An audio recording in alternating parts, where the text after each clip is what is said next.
구약성경 시편 1편 말씀입니다. 지난주까지 6, 7개월 정도 다니엘 말씀을 통해서 이 땅 가운데 하나님께서 통치하시고 또 쉽지 않은 세상 가운데서도 악인들의 마지막 때가 있음을 말씀해 주시면서 하나님 주신 은혜로 끝까지 믿음으로 주님 붙잡고 살아가도록 안내해 주셨습니다. 오늘부터 시편을 전체를 나누는 건 아니고요. 앞부분 한 몇 달 정도 시편 말씀을 또 나누고 다른 본문들을 나누기를 원합니다. 오늘 본문 시편 1편은 복 있는 사람은 어떤 사람인가 라고 하면서 시작합니다. 악인들의 꾀도 따르지 않고 죄인들의 길에도 서지 않고 오만한 자들 자리에도 같이 앉지 않는다. 오직 여호와의 율법을 즐거워해서 그 율법을 주야로 묵상한다 라고 하면서 시작합니다. 그래서 시냇가에 심은 나무와 같고 그래서 그가 하는 모든 일이 다 형통하다 라고 안내해 줍니다. 그리고 악인들은 그렇지 않은데 바람에 나는 겨와 같다. 그리고 그들이 심판을 견디지 못하고 의인들의 모임에 같이 들지 못한다 라고 하면서 하나님께서 의인들의 길을 아시고 악인들의 길은 망할 거다 라고 하면서 오늘 본문이 진행이 됩니다. 우리 함께 시편 1편 1절에서 6절 말씀을 같이 읽겠습니다. 시작. 복 있는 사람은 악인들의 꾀를 따르지 아니하며 죄인들의 길에 서지 아니하며 오만한 자들의 자리에 앉지 아니하고 오직 여호와의 율법을 즐거워하여 그의 율법을 주야로 묵상하는도다.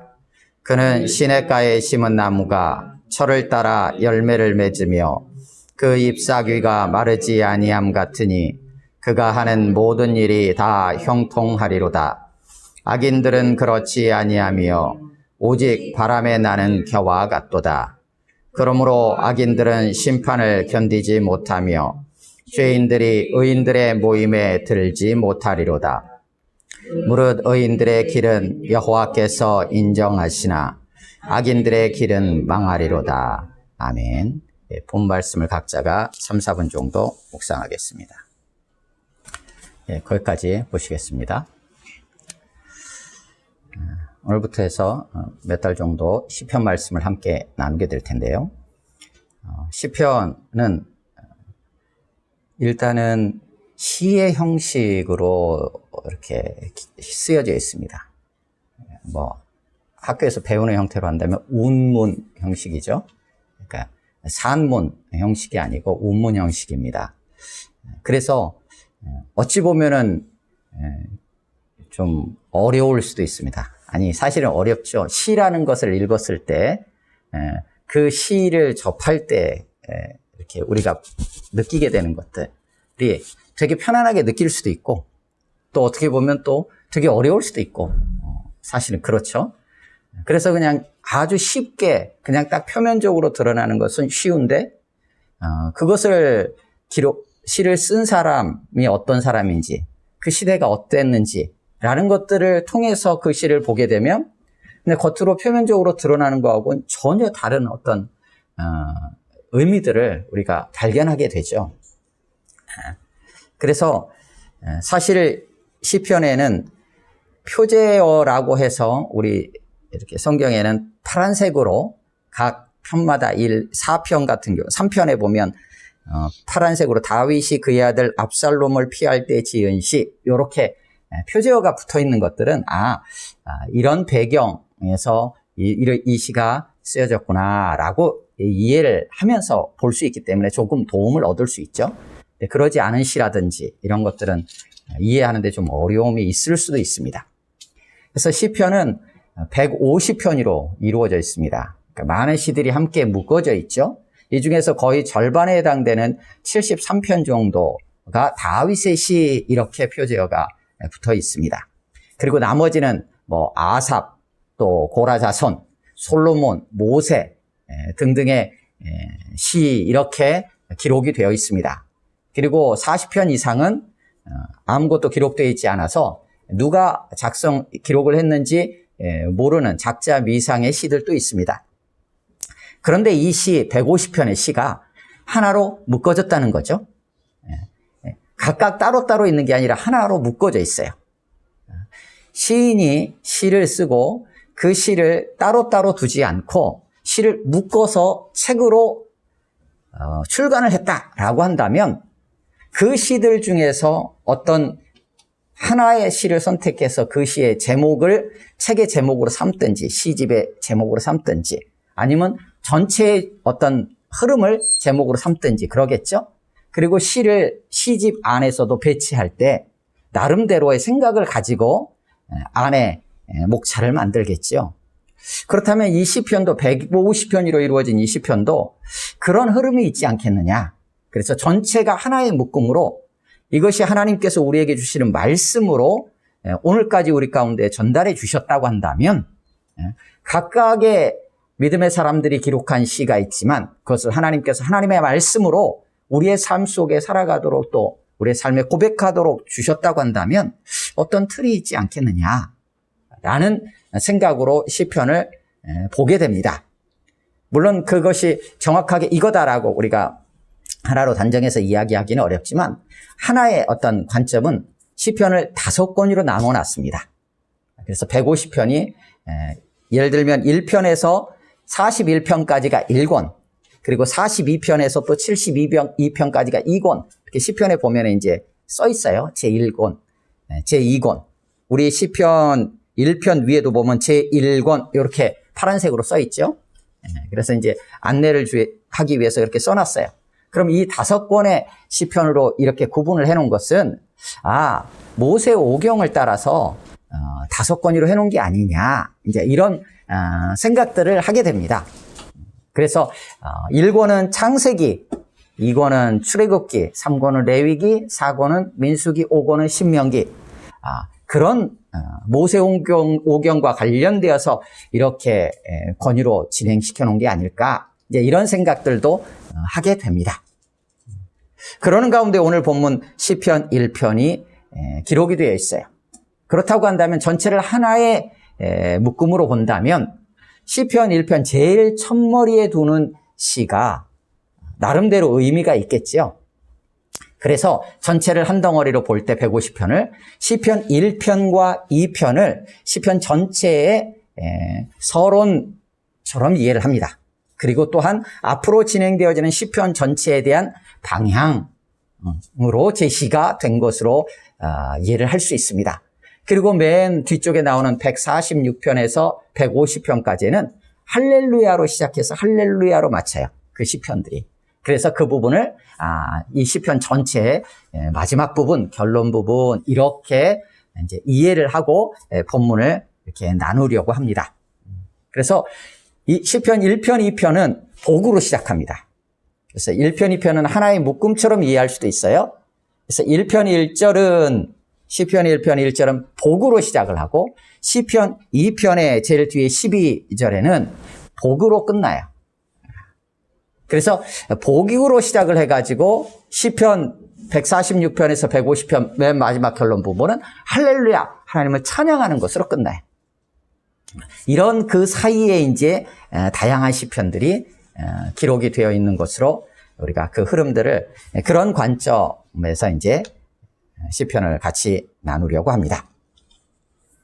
그렇다면 그 중에서도 1편, 2편 중에서도 오늘은 시편 1편에 대한 부분, 제일 첫머리에 있기에 이 시편을 기록한 자가 어떤 상태에서 기록을 했고 또 앞으로 시편 전체가 어떠한 내용들이 담길 것이며 그래서 최종적으로 어떻게 방향으로 나가길 원하는가에 대한, 그래서 이 말씀을, 이 시편을 읽는 자들로 하여금 어떠한 삶을 안내하고 있는가라고 하는 것에 대한 기본적인 틀이 시편 1편, 2편에 기록이 되어 있는 것으로 우리가 이해할 수 있습니다.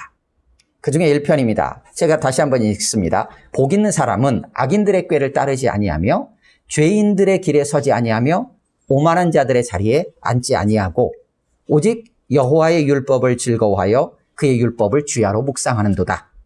그는 시냇가에 심은 나무가 철을 따라 열매를 맺으며 그 잎사귀가 마르지 아니함 같으니 그가 하는 모든 일이 다 형통하리로다. 악인들은 그렇지 아니하며 오직 바람에 나는 겨와 같도다. 그러므로 악인들은 심판을 견디지 못하며 죄인들이 의인들의 모임에 들지 못하리로다. 무릇 의인들의 길은 여호와께서 인정하시나 악인들의 길은 망하리로다. 예.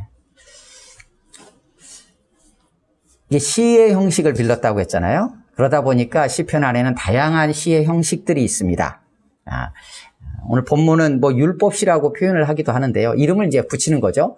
그래서 감사가 중심이 되어 있는 그런 시편들은 감사시, 또 찬양 중심되어 있는 찬양시, 또 애통하며 지은 시들은 뭐 애가, 또 혹은 비탄시, 또 회개하며 나간 건 참회시, 또 예수 그리스도 메시아와 관련된 시들은 또 메시아시, 뭐 여러 형태로 표현을 합니다.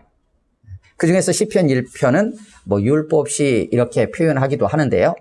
그 형식을 시의 형식을 빌렸다 보니까 각각의 이 시편이 운율이 있어요. 그 운율이 있는데 그 운율들을 우리말로 지금 번역된 우리가 성경을 보잖아요. 그러다 보니까 사실은 시적인 느낌이 거의 좀 이렇게 느끼기는 좀 어려운 것 같아요. 그런 한계들은 있습니다. 그래서 그런 한계들을 좀 가지고 이렇게 볼 수밖에 없음을 이렇게 말씀을 드릴게요. 시편 1편은 이렇게 시작합니다. 복 있는 사람은 이라고 시작해요. 그러면서 복 있는 사람이 하지 않는 것 세 가지를 1절에서 밝히고 2절에서 복 있는 사람이 행하는 것을 밝혀줍니다. 그러면서 3절에서는 앞부분에서 그가 시냇가에 심은 나무와 같다라고 비유를 들어서 하나 시냇가에 심은 나무라는 비유를 들어줍니다. 그리고 나서 그가 하는 모든 일이 형통하다라고 정리를 해주고 4절에서 다시 악인들은 그렇지 않다라고 선언을 하면서 악인들은 비유하기를 바람에 나는 겨와 같다. 바람으로 불어버리는 겨와 같다라는 거죠. 그리고 악인들은 심판을 견디지 못한다라고 하면서 망한다라는 최종적인 이야기를 합니다. 그래서 이 시편은 단락 구분이 이제 다양하게 할 수 있어요. 1절, 2절에서 복 있는 사람에 대한 이야기를 하는 거죠. 그리고 3, 4절에서는 비유로 설명을 하고 있으니까 비유. 그리고 5, 6절에서 5절에서 그러므로라고 했으니까 뒤쪽 최종적인 결론인가 보다. 이렇게 단락을 구분할 수도 있습니다. 또 1절에서 3절까지를 복 있는 자들에 대한 모습, 그리고 4절, 5절을 악인들의 모습, 그리고 6절에 의인들의 길과 악인들의 길이 같이 나오니까 6절을 결론으로 해가지고 의인들의 길과 악인들의 길 이렇게 단락을 나누기도 합니다. 근데 제가 이 시간 나누려고 하는 것은 주보에 여러분들에게 제시했던 것처럼 1절에서 3절까지 복 있는 사람, 그리고 4절에서 6절까지 악인들 이렇게 크게 두 단락으로, 그러니까 뭐 시에서는 연이라고 표현을 할 수도 있겠죠. 그래서 복 있는 사람과 악인들 이렇게 두 개로 나누어서 여러분들과 말씀을 나누려고 합니다. 다양한 방식이 있지만 그랬을 때 그 첫 번째 연에 해당되는 1, 3절 중에서 복 있는 사람에 대해서 기록하고 있는 게 1, 2절이에요. 근데 1, 2절에 있는 복이라고 표현되어 있는 이 단어는 구약에서 보통 두 가지 단어를 사용합니다. 되도록이면 사용을 안 하려고 하지만 굳이 히브리어 원문에는 두 단어가 하나는 바라크라는 단어예요. 그거는 이제 보통 어떻게 사용하는 단어들이냐면 하나님께서 복을 주셨다 할 때 복을 주다라는 거예요. 또 혹은 하나님께 복을 받았다, 복 받다, 복 주다라고 하는 거예요. 사람에게 할 때는 축복하다, 그러니까 복을 빈다라고 번역이 돼요. 근데 사람이 하나님께 대해 사용할 때는 하나님께 복을 드린다. 이건 좀 이상하잖아요. 그래서 어떻게 번역이 되냐면 하나님을 찬송한다로 번역이 돼. 그런 단어가 있어요. 바라크. 그게 이제 복이라고 번역된 단어들이에요. 또 하나는 오늘 본문에 등장하는 복이에요. 이것은 아슈레라고 하는 단어인데 이거는 이 복을 주다 받다라고 표현이 안 돼 있어요. 이거는 바라크라는 단어는 동사예요. 그래서 복주다, 복받다, 찬송하다, 이런 축복하다 이런 형태인데 여기 등장하는 아슈레는 복이라는 명사예요. 명사예요. 그래서 딱 명사 형태하고 동사 형태는 다르잖아요. 그래서 이거는 복을 주다, 복을 받다 개념이 아니고 그냥 복이에요. 그러다 보니까 본문 안에 쓰일 때 복하고 그 다음에 사람이 나와요. 그래서 오늘 본문 같은 경우도 복하고 그 사람 이렇게 돼 있어요. 그러니까 이거를 갖다 어떻게 했냐. 그 사람이 복이다 이렇게 하면 어색하잖아요. 그러니까 그 사람이 복이 있다 이렇게 이제 번역을 해요. 복이 있다. 그래서 이제 이것을 번역하는 게 구약 성경의 세 가지 형태로 번역이 됩니다. 다시 말하면 오늘 본문 1, 2절은 세 가지로 다른 느낌으로 이해할 수 있다는 얘기예요. 그 중에서 우리 개역개정에 있는 것은 그 중에 한 가지의 번역이고, 개역개정에 우리 1절에 있는 것처럼 복 있는 사람은 이라고 번역된 이 아슈레에 대한 번역은 구약성경 다른 데는 찾아보기 어렵습니다. 대부분은 어떤 형태로 번역되어 있냐면 이렇게 번역되어 있어요. 다니엘서에서도 보았지만 여호와를 기다리는 자는 복이 있다 이렇게 되어 있어요. 그러니까 여호와께 피하는 자가 복이 있다 이렇게 뒤쪽으로 붙여서 거의 대부분 번역을 했어요. 우리 번역본들은. 근데 시편 1편 1절만 앞에다가 붙였어요. 복 있는 사람은 이러이러하다 라고 해놨어요. 느낌이 약간 달라요. 그냥 같이 보면은 복이 있구나 라고 이해할 수 있지만 조금 느낌은 달라요. 그런데 또 다르게 번역된 형태가 있어요. 어떻게 번역되냐면 복되도다 당신들이여, 복되도다 당신의 신하들이여, 늘 당신 앞에서 당신의 지혜를 듣는다 라고 하면서 솔로몬을 찾아왔던 자가 이렇게 노래했던 장면이 나와요. 그때는 뭐라고 표현해요? 복되도다 사람이여 이라고 번역이 돼요. 그러면 오늘 1절도 그렇게 바꾸면 어떻게 되냐? 복되도다 그 사람 이렇게 되는 거예요. 이 세 가지가 이제 다른 느낌의 본문에 대한 이해일 수 있어요. 자, 그 중에서 어떤 걸 취하느냐라고 했을 때 오늘 시편 1편 개역개정은 다른 곳에는 이렇게 번역하지 않은 여기서만 거의 등장하는 복 있는 사람은 이라고 선언하면서 시작을 해요. 그러면 이거는 이거하고 이러이러한 자는 복이 있다라고 하면 이렇게 되는 거예요. 1절하고 2절 주야로 묵상하는 자가 복이 있다 이렇게 되는 거예요. 이게 이제 일반적으로 구약성경 개역개정에서 번역한 형태예요. 그렇게 되면 어떻게 되냐면 1, 2절의 모습이 있는 자가 복이 있는 거예요. 그럼 느낌이 이제 두 가지로 찾아와요. 복이 있구나 라는 생각으로 그냥 넘겨버릴 수 있고, 또 하나는 뭐냐면 1, 2절과 같이 하면 어떤 복이 있겠구나 라는 걸 생각을 할 수 있어요. 그러니까 바라크라는 동사로 생각한다. 이렇게 하면 복을 또 받겠구나 라는 생각을 이렇게 할 수 있는 형태의 번역이에요. 그래서 하나는 1, 2절과 같이 행하는 사람이 앞으로 복이 있을 거야 라고 하면 어떻게 돼요? 1, 2절에 나와 있는 모습이 복하고 다른 거예요. 다른 거예요. 다르기 때문에 1, 2절은 어떤 삶의 모습이에요. 그리고 1, 2절과 같이 하면 어떤 복이 있을 거야 가 되는 거예요. 달라요. 우리 번역같이 하게 되면 어떻게 되냐? 복이 있는 사람은 복이 있어요 이미. 그런 사람은 1, 2절과 같이 행한대요. 역시 복과 1, 2절과는 다른 것처럼 느껴져요. 차이가 좀 이렇게 느껴지시는지 잘 모르겠어요.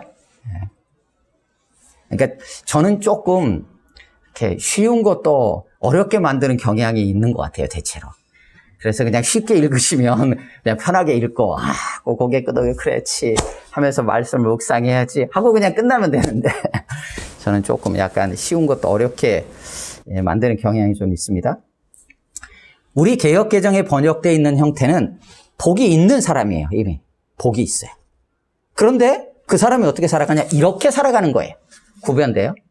그리고 다른 번역들 형태로 따른다면 1, 2절과 같은 삶을 사는 사람이 있어요. 그러면 복이라는 것이 있게 돼요. 역시 달라요. 그런데 또 다른 형태의 번역. 복되도다 그 사람. 이렇게 하게 되면 어떻게 되냐면 복된데 그 사람이 1, 2절과 같이 행한대요. 그러면 이 복과 1, 2절이 같은 것처럼 이해가 될 수 있어요. 그러니까 1, 2절의 삶 자체가 복이라는 거예요.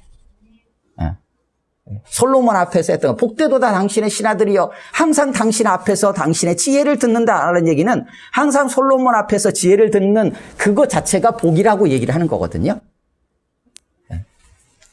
그렇게 세 가지로 1, 2절은 이해할 수 있어요. 그 중에 어떤 거 하나를 취할 거냐라고 했을 때 저는 시편 전체 흐름 안에서 이 세 가지를 다 한번 가지고 이해를 하면 좋겠다 싶은 생각이 있습니다. 그래서 이 세 가지를 같이 이해하면 어떻게 되냐면 1, 2절과 같은 지금 제가 말씀드린 1, 2절은 복 있는 사람이라는 이 표현은 빠지는 그 사람에 대한 의미예요. 그래서 1, 2절과 같은 삶을 사는 사람에게 어떻게 되느냐? 복이 있게 되는 거예요. 그죠? 그렇게 이해할 수 있어요. 그럼 그 있게 되는 어떤 복의 모습이 있을 거 아니에요. 그거를 뒤 이어나오는 3절과 연결을 시켜서 이해한다면 3절 뒷부분에 그가 하는 모든 일이 형통하다라는 거하고 한번 연결해서 생각해 볼 수도 있어요. 그리고 결국은 최종적으로 뭔가 주어지게 될 어떤 복을 생각할 수도 있어요. 또 하나는 복이 있는 사람이 1, 2절과 같은 삶을 살아간다 라고 이해할 수 있고요. 또 하나는 1, 2절과 같은 삶 자체가 복인 거예요. 그래서 종합해 보면 이렇게 이해할 수 있어요. 시편 전체는 일단 기본적으로 하나님을 경외하고 하나님을 믿는 자의 고백이에요. 그런 관점에서 보면 지금 1, 2절은 이미 복이 있는 자예요. 왜냐하면 예수님을 믿는 것 자체가 그게 복이에요. 다른 거하고 바꿀 수 없는 복이에요. 그렇기 때문에 시편 1편 우리 개역개정에 있는 대로 복 있는 사람은 이라고 선언하는 것은 이미 이 시편 전체가 하나님을 경외하고 하나님을 믿는 이 복을 받은 자예요. 그래서 이미 더 이상 다른 복이 필요 없어요. 그래서 그런 복을 이미 복을 받은 자. 그런데 1, 2절과 같은 삶 자체가 그에게는 복인 거예요.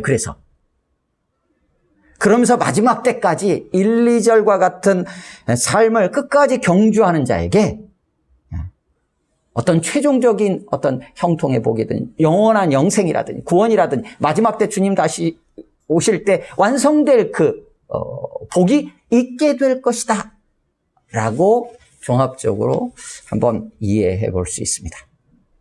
그런 측면에서 우리 모두는 이미 복이 있는 자예요. 이것을 다른 형태로 보면 행복자야 이렇게 번역도 돼요. 행복자야.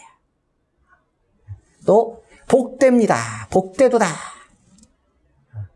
라고 표현할 수도 있어요. 다른 성경에서는 행복하여라 라고 약간 이제 명령 형태로 표현하기도 번역을 해놓기도 해요. 그러면서 동시에 우리에게 주어진 삶 자체가 지금 복이라는 거예요. 그러기에 그 삶을 끝까지 경주해 나감으로 말미암아 이제는 진짜 완성되는 복이 우리 가운데 있게 될 것이다 라고 선언해 주고 있는 것처럼 보입니다. 그러면서 비유를 들은 거예요. 그는 시냇가에 심은 나무와 같다라는 거예요. 뭐가요? 1, 2절 복 있는 사람이 그렇다는 거죠. 그래서 철을 따라 열매를 맺고 잎사귀가 마르지 않는데요. 그러니까 생명이 늘 생명 가운데 있는 게 시냇가에 심겨져 있기 때문에 항상 공급을 받을 수 있잖아요. 그런 삶이 복 있는 사람의 삶이라는 거예요. 그게 1, 2절의 모습이라는 거죠. 그걸 다시 바꿔 말하면 이거를 결과로 볼지 아니면 같은 내용을 다르게 표현한 걸로 볼지 하는 부분들은 차이가 있을 수 있지만 그가 하는 모든 일이 다 형통하대요. 악인들도 형통해요. 다니엘서에서 우리가 봤죠. 악인들의 형통함이 하나님의 분노하심이 그칠 때까지 이어진다라고 표현되기도 했어요.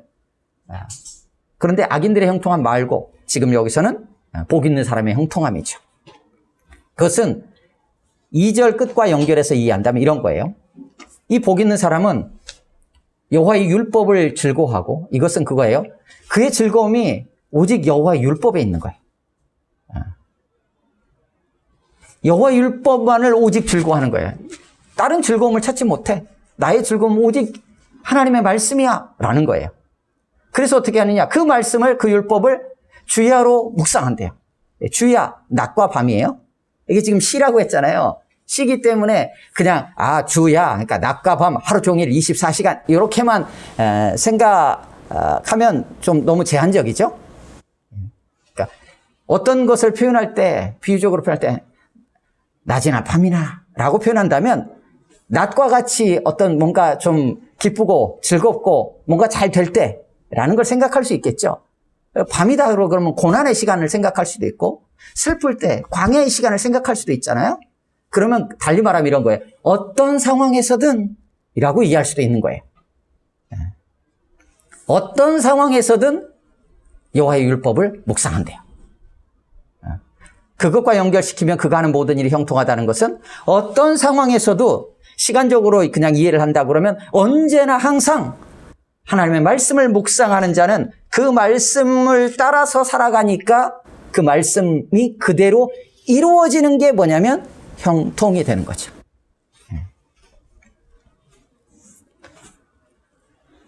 묵상한다라는 거는 속으로 이제 우리는 이제 묵상한다라고 하면 그냥 속으로 생각하는 것 정도로 그냥 보통은 받아들이지만 이 단어 자체는 다양하게 번역이 돼요. 이 사자가 으르렁거리는 거, 먹잇감을 놓고 으르렁 거리고 있다라고 할 때도 이 묵상한다라는 단어예요. 또 입술로 계속 읊조리는, 소리를 내서 이렇게 읊조리는 것, 되새김질하는 것, 이게 여기에 나오는 묵상하다라는 단어의 의미예요.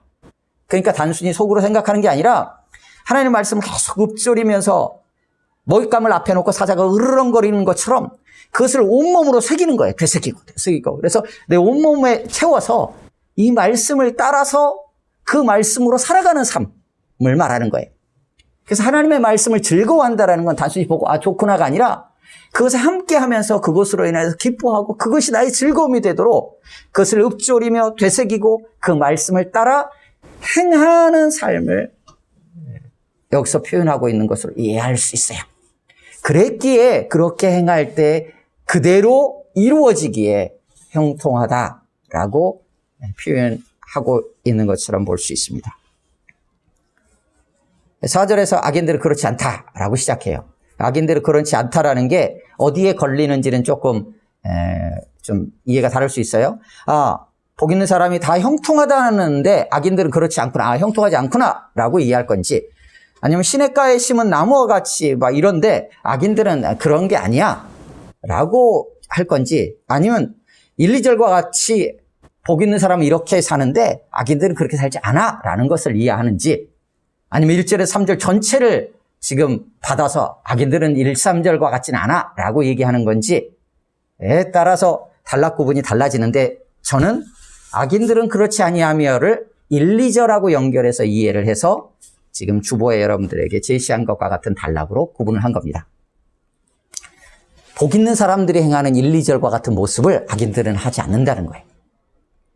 그리고 3절에서 복 있는 사람에 대한 비유가 나왔던 것처럼 지금 4절 뒷부분에 악인들에 대한 비유가 나와요. 오직 바람에 나는 겨와 같다. 그리고 1, 3절 뒤에 나왔던 그가 하는 모든 일이 형통하다, 복 있는 사람들의 형통함에 대한 것과 대조적으로 5, 6절 그러므로 악인들은 이렇게 심판 앞에서 멸망하게 될 것이다 라고 이해를 해서 단락을 나눈 것입니다. 여기도 해필이면 나무고 뒤는 겨냐, 좀 시냇가에 심은 나무면 하나는 광야에 사막에 있는 나무 뭐 이렇게 할 수도 있는데, 이런 게 이제 시적인 표현에 있는 것 같아요. 이제 히브리어상으로 나무는 에츠라는 단어예요. 뭐 그냥 듣고 지나가셔도 돼요. 근데 겨라는 단어는 모츠라는 단어예요. 그러면 시적으로 보면 운율이 있죠. 에츠, 모츠, 이제 이런 그런 측면에서 이렇게 사용하고 있는 건 아닐까 이런 생각도 한번 해보게 돼요.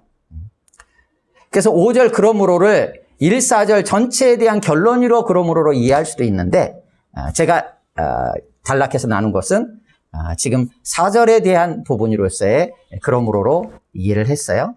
그렇게 해서 악인들이 심판을 견디지 못한다라는 거예요.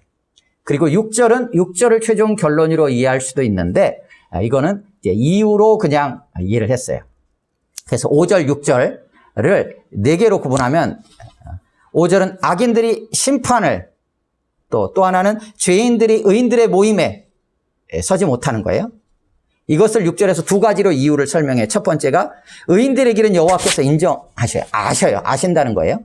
의인들의 길은 여호와께서 아시기 때문에 어떻게 되냐면, 의인들의 모임에 죄인들이 거기서 들고 일어나가지고 뭔가를 하려고 할 수 없다라는 거예요. 그리고 6절 맨 마지막, 악인들의 길은 망할 것이기 때문에 악인들이 심판에서 결코 살아남을 수 없다. 이렇게 이해를 할 수 있습니다. 본문에 대한 뭐 짧은 본문이기도 하고 시편 전체에 대한 부분이기 때문에 제가 조금 세부적인 내용들을 좀 이렇게 설명을 했습니다. 좀 이렇게 듣기가 어려울 수 있는 부분이지만. 자, 그러면 오늘 본문 1, 2절에서 여러분들이 주보를 보시면서 이해하시면 더 나을 것 같아요. 1, 2절에서 복 있는 사람에 대해서 길게 설명했는데, 이게 지금 현재 복이 있는 자예요. 이런 복을 누리며 살아가는 자예요. 그러면은 그 중에 1절은 어떻게 되냐면 악인들의 꾀로 가지 않는 거예요. 죄인들의 길에 서 있지 않아요. 같이. 그리고 오만한 자의 자리에 같이 앉지 않아요. 이 세 가지를 한다는 얘기는 뭐예요? 지금 현재 악인들의 꾀가 있다는 얘기고 죄인들의 길이 있고 오만한 자들이 있다라는 거예요. 자리가. 그들이 있는데 그걸 굳이 이렇게 하지 말라고 왜 할까요? 그냥 놔두면 그냥 자연스러운 건 뭐예요? 그리로 가게 돼 있어요. 왜냐하면 거기는 넓어요. 넓은 길이에요. 보기에도 좋아 보여요. 그러니까 어떻게 해요? 그냥 내버려 두고 그냥 가만히 놔두면 악인들이 꿰쓰는 것들에 따라가게 돼 있어요. 죄인들이 살아가는 그 삶의 길에 같이 서 있어요. 오만한 자들 자리에 같이 앉아 있어요. 그것이 너무 자연스러워요. 그들의 삶의 모습들이 형통한 것처럼 보여요. 그러니까 어떻게 해요? 따라갈 수 있어요. 그런데 1절에서 어떻게 하냐면 그것을 이미 내가 버렸다라고 돼 있어요. 버린 거예요. 버리라라는 개념이 아니라 악인들의 꾀를 이미 따르지 않는 거예요. 않는 거예요. 네. 죄인들의 길에 서지 않아요. 그런 걸 이미 떠났어요. 떠나고 뭐를 선택했냐면 지금 여호와의 율법을 선택한 거예요. 그래서 지금 현재 여호와의 율법을 묵상하면서 따라가고 있고 그렇게 앞으로도 계속 갈 거예요. 그래서 사실 이게 좀 구분을 해서 이해할 수 있어요. 동일하게 그것을 이렇게 보고 번역을 해놓은 성경들이 많이 있지만 저는 이제 그것을 좀 구분을 했어요. 그러니까 이미 복 있는 사람은 그 길들을 떠난 거예요. 사망에서 생명으로 옮겨진 거예요. 그것 속에 있지 않아요. 하지만 그 길은 워낙 넓어서 자꾸 거기로 되돌아가고 싶은 마음들이 생겨요. 그런데 뭐라는 거예요? 5절 6절에서 그 길은 그 악인들은 최종적으로 완전히 망할 거야 라고 얘기를 해주는 거예요. 그렇다고 한다면 그 사이에 있는 이 복 있는 사람의 삶이 어떠할까요? 악인들이, 죄인들이, 오만한 자들이 자꾸 나를 끌어가려고 해요. 그 유혹이 있기도 해요. 그리고 거기가 잘 되는 것처럼 보여요. 그런데 거기에서 떨어져 나와가지고 여호와 율법을 붙잡으려고 하니까 거기에서 충돌이 일어날 수 있죠. 그 충돌이 일어난 상황 속에 우리의 삶에, 우리의 내면과 우리의 감정들과 우리의 삶의 모습들이 어때요? 힘겨울 수 있는 거예요. 그래서 시편에는 그렇게 힘겨워하고 힘겨워하는 이들이 고백하면서 하나님 앞에 탄원하는 내용의 시들이 등장을 해요. 다윗도 그런 시들을 고백하고요. 그래서 시편 전체 안에는 악인들의 꾀와 죄인들의 길, 오만한 자의 자리에 있는 자들로 인해서 복 있는 자들이 거기에서 떨어져 나옴으로 인하여서 분리됨으로 인하여서 겪게 되는 충돌과 어려움들과 고난의 모습들이 시편 안에는 고스란히 삶으로 녹아져 있어요. 그걸 하나님 앞에 그대로 고백해요. 그게 찬양이 되는 거예요. 찬양이 되기도 하고 믿음의 고백이 되는 거예요. 기도가 되기도 하는 거예요. 그런데 뭐라고 선언을 해주냐면 시편 1편을 시작하면서 그들은 아무리 그렇게 보이고 그들이 아무리 핍박한다 할지라도 다니엘서하고 똑같아요. 그들은 최종적으로 끝난다. 살 길이 없다. 망한다. 라고 5절 6절에서 분명하게 선언을 해줘요. 그러니까 어떻게 할까요? 그 길을 그대로 가라. 그 고난이 곧 복이라는 거예요. 복이라는 거예요. 그 자체가 너희가 살아가고 씨름하고 지금 하나님 앞에 아뢰고 있는 것. 그런데 하나님의 말씀을 붙잡는다는 얘기는, 그것을 묵상한다는 얘기는 그 말씀을 주신 하나님을 붙잡고 하나님을 의지하고 있는 거예요. 그게 복인 거예요. 그러니까 고난이 복인 거예요. 물론 실제로 겪고 있을 때 힘들죠. 그래서 시편 안에 그 힘겨움들을 토로해요. 그런데 시편 1편은 먼저 선언하고 시작하는 거예요. 그게 복이다. 복이다. 그러니까 그것을 끝까지 경주해 가라. 끝까지 경주해 가라. 너희의 삶 자체는 시냇가에 심겨진 나무이다. 최종적인 복이 완성이 될 거다. 마지막 때. 그렇게 우리에게 시편 전체, 우리의 삶 전체를 조명하여 보도록 우리에게 말씀해주고 계신 것 같아요. 그래서 복음은 내가 이제 그냥 딱 읽으면 그런 게 내가 하는 모든 일이 잘 되겠지? 이게 어떤 그냥 막연한 이 땅에서의 그게 복음의 개념이 아니고 하나님으로 인하여서 이미 복된 자이고 그래서 맞닥뜨리게 되는 수많은 이 복 있는 사람과 대조적인 악인들로 인한 고난과 핍박 자체가 찾아온다 할지라도 이미 그는 복된 자의 삶을 살아가고 있는 거고 그거 자체가 복인 거예요. 내가 그들과 함께 있으면 그들이 나를 대적할 이유가 없어요. 떨어져 나와 있기 때문에 이게 자꾸 부딪히는 거예요. 그래서 시편 1편을 통하여 앞으로 시편 전체는 그런 악인들의 모습이 등장할 거고요. 그 속에서 복 있는 자가 의인의 길을 걸어가는 삶 속에서 부딪히면서 겪게 되는 모든 애환들, 탄식들, 어려움들을 토로하는 내용들이 등장하게 될 거고요. 그런 가운데서 하나님께서 그 모든 길 가운데 의인들의 길을 아신다고 했잖아요. 아신다라는 건 그런 거예요. 하나님께서 함께 하시면서 그의 모든 것을 살피시고 그의 겉모습만이 아니라 속사람을 살피시며 하나님께서 아시는 거예요. 그 애환을 아시고 그 아픔을 아시고 그의 즐거움을 아시고 그거 동행하시는다는 얘기예요. 그러한 내용들이 시편 전체에 흘러넘치게 될 거예요. 그가 복 있는 자인데 최종적으로 그의 입에서 이렇게 탄성이 넘쳐나게 될 거예요. 할렐루야. 그래서 시편은 그렇게 마치 호흡이 있는 자마다 여호와를 찬양할지어다. 할렐루야 하면서 마치게 돼요. 이게 복음입니다. 이 모든 것들이 예수 그리스도 안에서 우리 가운데 이미 주어졌습니다. 그래서 복 있는 자로서 참으로 복된 여러분들의 삶 자체가 지금 복된 삶임을 기억하고 끝까지 세상에 흔들리지 말고 주의 말씀을 통해서 하나님과 교제하며 그 말씀을 붙잡고 따라 살아가는 참으로 복된 자의 삶을 누리기를 주님의 이름으로 축원합니다. 아멘. 함께 기도하겠습니다. 이 시간 기도할 때 본 말씀을 생각하면서 기도하시고요. 나의 삶들을 한번 돌아보면서 그 삶이 어떤 모습인지를 한번 이렇게 되짚어보고 그것을 복이라고 할 수 있을까? 라는 반문도 한번 해보시면서 여러분의 한 주간의 삶 속에서 그것이 복이구나 라는 진정한 믿음의 고백이 찬양으로 하나님 앞에 올려드릴 수 있는 그런 한 주간이 될 수 있기를 소망하면서 기도했으면 좋겠고요. 성령 하나님 충만히 임하셔서 예수 그리스도 안에서 허락하신 이 복을 이 땅에서도 다른 것에 흔들리지 말고 끝까지 누리며 살아갈 수 있도록 도와달라고 또 여러분의 가족들과 또 우리 교회 성도들 생각하면서 1, 2분 정도 같이 기도하겠습니다.